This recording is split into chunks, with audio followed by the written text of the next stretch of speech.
डोंगरगढ़ के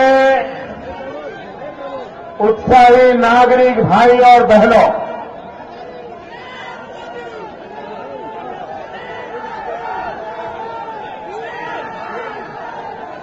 भारत माता की। मित्रों, 5 बजे मुझे हेलीकॉप्टर का टेक ऑफ करना है, इसलिए मेरे पास 10 मिनट का समय है, इसलिए मैंने स्वागत वगैरह से इनकार किया है। आपसे बात करके मैं निकलूंगा। भाइयों बहनों, ये बमलेश्वरी की पवित्र धरती को मैं प्रणाम करता हूं। भाइयों बहनों, आप आने वाले दिनों में छत्तीसगढ़ का भविष्य तय करने वाले हैं। आपको निर्णय करना है कि ये छत्तीसगढ़ किसको सुपुर्द करना है। आपके सामने भारतीय जनता पार्टी का पिछले 10 वर्ष के कार्य का खुली किताब जैसा हमारा काम आपके सम्मुख है। और दूसरी तरफ पिछले 7 साल में कांग्रेस पार्टी जहां भी गई है, सिवाय तबाही, कांग्रेस ने इस देश को कुछ नहीं दिया है। क्या हम छत्तीसगढ़ को बर्बाद होने देंगे? हम छत्तीसगढ़ को लूटने देंगे? अगर भाइयों बहनों, हमें छत्तीसगढ़ को बर्बाद नहीं होने देना है, हमें छत्तीसगढ़ को अगर लूटने नहीं देना है, तो पहला काम करना पड़ता है, ये छत्तीसगढ़ के ऊपर किसी का पंजा नहीं पड़ना चाहिए।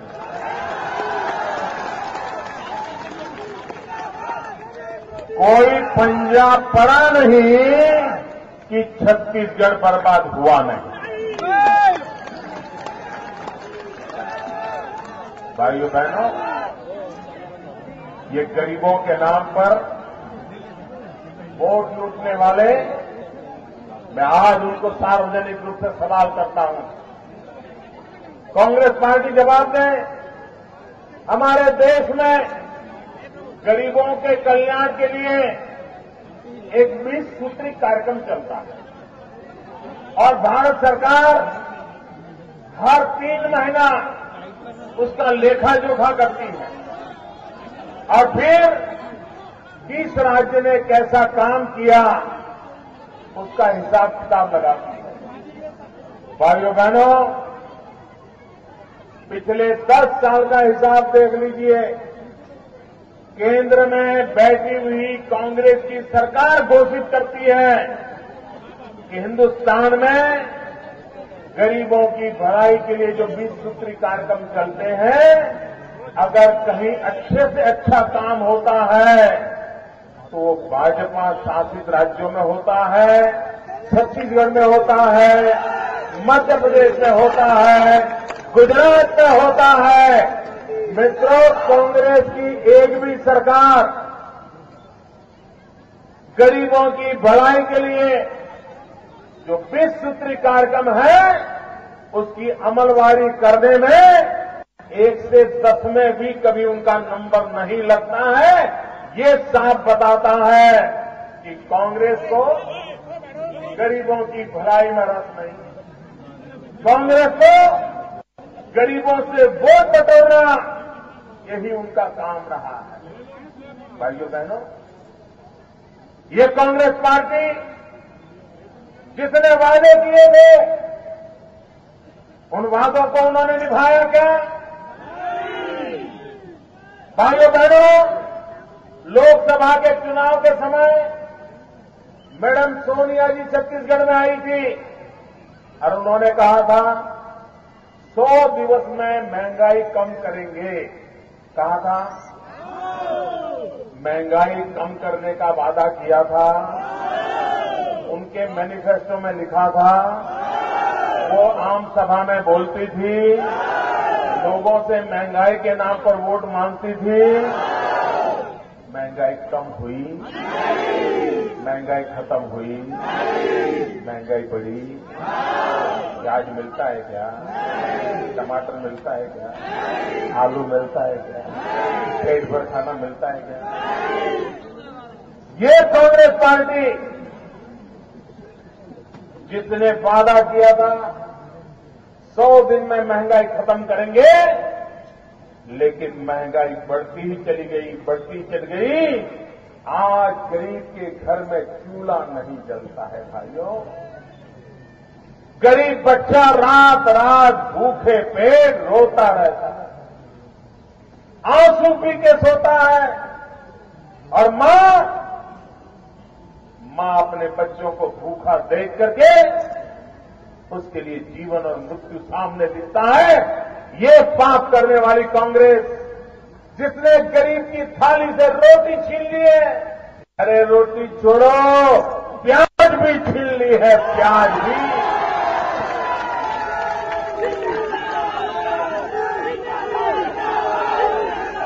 क्या ऐसी कांग्रेस पार्टी को हम दोबारा आने देंगे? और भाइयों बहनों, आज मैडम छत्तीसगढ़ आई थी, मैडम सोनिया जी आज छत्तीसगढ़ आई, हम भी आए। और वो कह रही हैं, हम कांग्रेस के लोग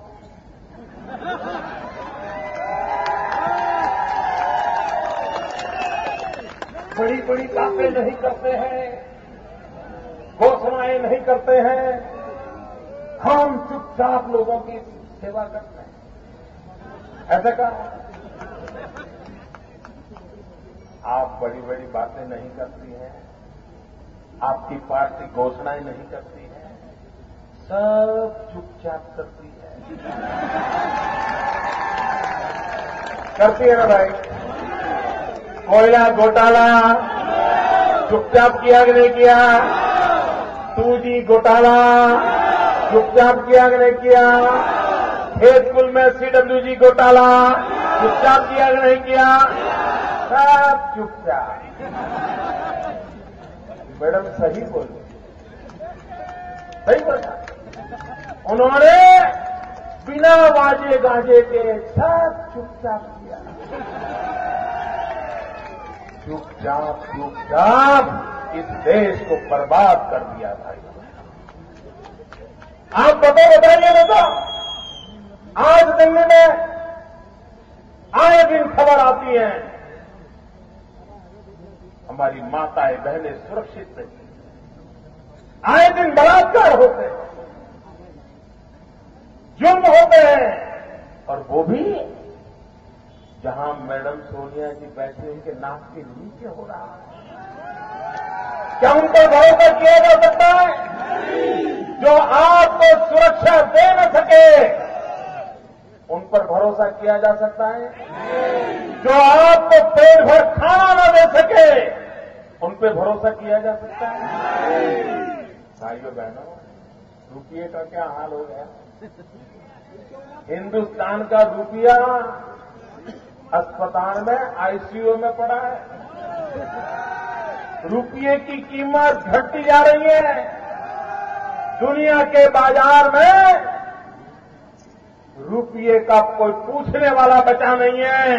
ये हिंदुस्तान के रुपये की ताकत को चूर चूर करने वाली कांग्रेस को चूर चूर करना चाहिए, नहीं करना चाहिए? आइए बहनों, देश के अर्थतंत्र को तबाह कर दिया। मैडम सोनिया जी, आपने महंगाई कम करने का वादा किया था, नहीं किया, नहीं किया, और अब चुप भी हो गए, जवाब भी नहीं देते हो। मुझे बताइए भैया, आज छत्तीसगढ़ में चुनाव है, भारतीय जनता पार्टी ने यहां 10 साल सरकार चलाई है, हमें जवाब देना चाहिए कि नहीं देना चाहिए? आप अगर जनता कोई सवाल पूछे तो हमें जवाब देना चाहिए कि नहीं देना चाहिए? ये हमारी जिम्मेवारी है कि नहीं? डॉक्टर रमन सिंह विकास यात्रा निकाल करके छत्तीसगढ़ में हजारों किलोमीटर का दौरा किया, गांव-गांव गए और जाकर के अपने काम का हिसाब दिया। लोकतंत्र में हर सरकार को अपने काम का हिसाब देना चाहिए। ये दिल्ली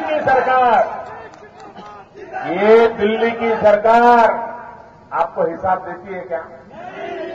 मैडम सोनिया जी आज आए थे, उन्होंने अपना काम का हिसाब देना चाहिए नहीं देना चाहिए? उनके साहजादे आते हैं, अपने काम का हिसाब देना चाहिए नहीं देना चाहिए? छत्तीसगढ़ को जो अन्याय हो रहा है उसका जवाब देना चाहिए कि नहीं देना चाहिए? भाइयों बहनों, ये कांग्रेस पार्टी ऐसे अहंकार के 7वें आसमान पर खड़ी है कि उसको देश की जनता को जवाब देने की तैयारी नहीं है। वो जनता को अपनी जेब में मानती है। लोकतंत्र है और लोकतंत्र में आप जनता को टेकन फॉर ग्रांटेड नहीं मान सकते हो। आपने देश को बर्बाद किया है, देश को लूटा है। हमारे सेना के जवान, उनके सर काट दिए जाते हैं, आप जवाब तक नहीं मांग सकते हो। भाइयों बहनों, जो आपको सम्मान नहीं दे पाए, जो आपके विकास की चिंता न कर पाए, क्या उन पर हम भरोसा कर सकते हैं? ये कांग्रेस पार्टी, उसने वादा किया था, करोड़ों नौजवानों को रोजगार देने का वादा किया था। 2009 के चुनाव में नौजवानों को कहते थे कि दिल्ली में हमारी सरकार बनाओ, आपको नौकरी के लिए, रोजगार के लिए सब गारंटी देते हैं। मैं पूछता हूं, यहां नौजवान बड़ी संख्या में दिखते हैं। मैडम सोनिया जी ने आपको रोजगार दिया? जरा मुझे वहां से जवाब चाहिए, रोजगार मिला? एकदम पीछे से जवाब चाहिए, रोजगार मिला? यहां कोई है जिसको दिल्ली की कांग्रेस की सरकार ने रोजगार दिया हो? भाइयों बहनों, हिंदुस्तान का नौजवान जाएगा कहां? कहां भटकेगा? अगर छत्तीसगढ़ का विकास नहीं हुआ,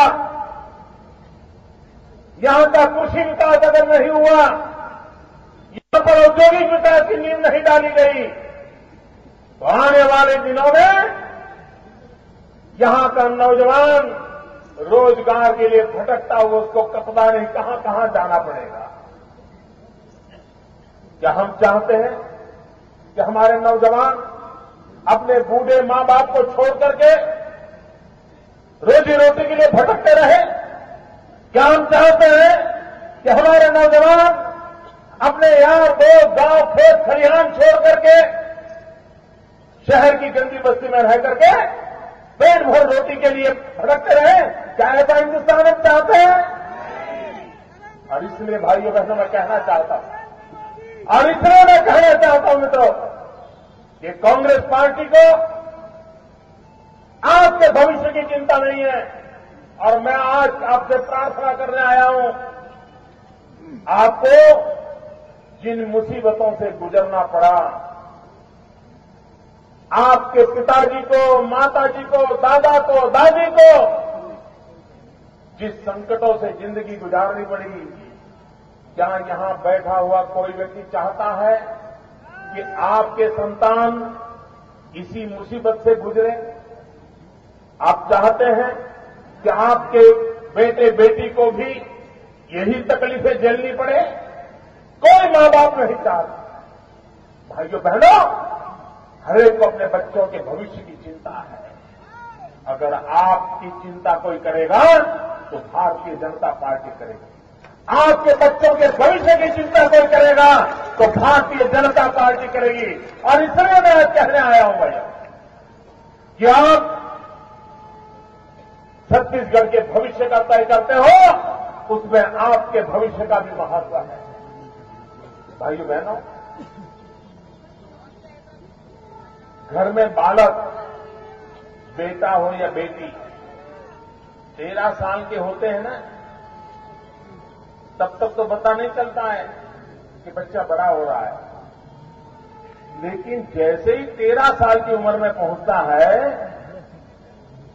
अचानक बड़ा बनने लग जाता है, बेटी बड़े बनने हो जाने लगती है।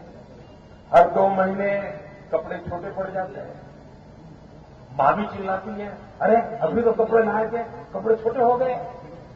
बच्चा 13 से 18 में इतना तेजी से विकास होता है, इतना तेजी से विकास होता है, उसकी सोच बदल जाती है, उसका दिखावा बदल जाता है, उसका पहनावा बदल जाता है, उसका हुलिया बदल जाता है। भाइयों बहनों, जैसा व्यक्ति के जीवन में होता है ना, वैसा भी राज्य के जीवन में भी होता है।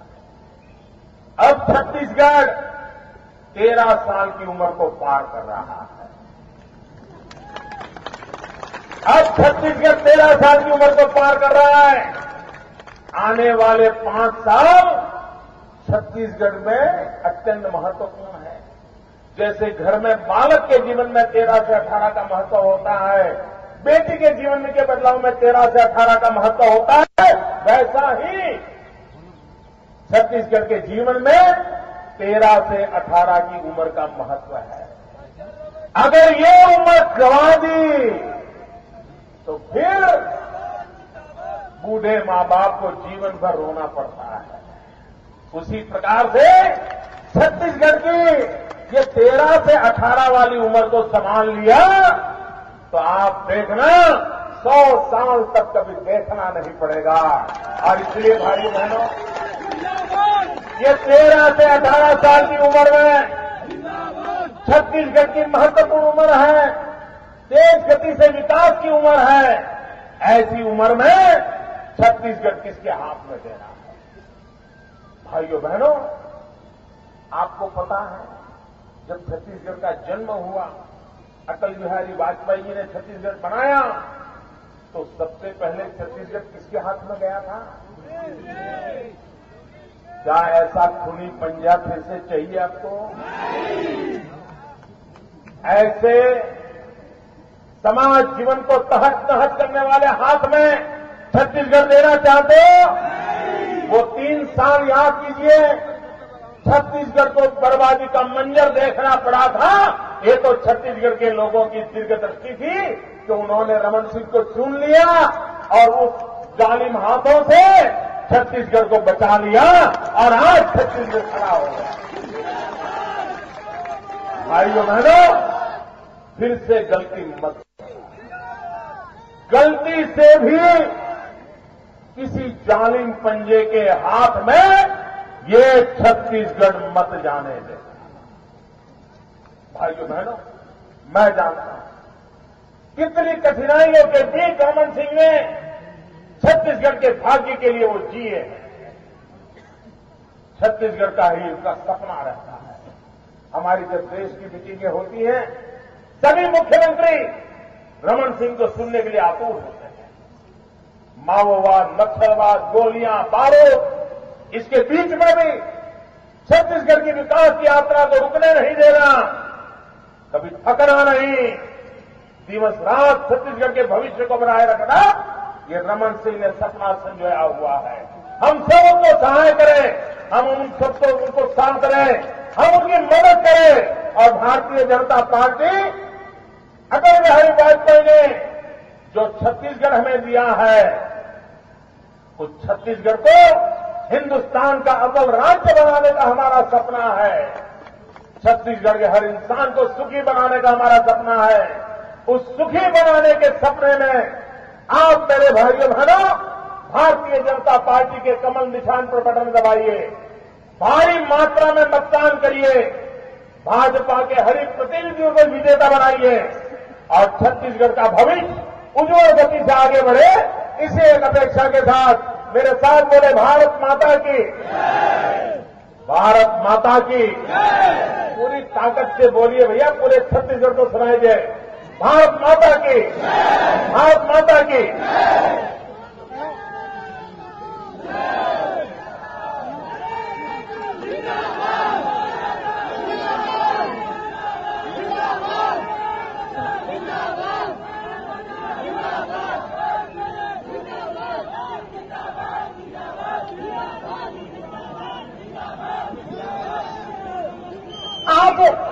मां बमलेश्वरी मैया की पावन धरा में हमारे माननीय राष्ट्रीय नेता माननीय नरेंद्र मोदी जी के स्वागत में ये जनता तालियों की गड़गड़ाहट से उनका अभिवादन करेगी और आप सभी के आशीर्वाद से हम सभी को आभार प्रदर्शन करने का मौका मिला। आप सभी का सादर धन्यवाद कि आप लोगों की उपस्थिति यहाँ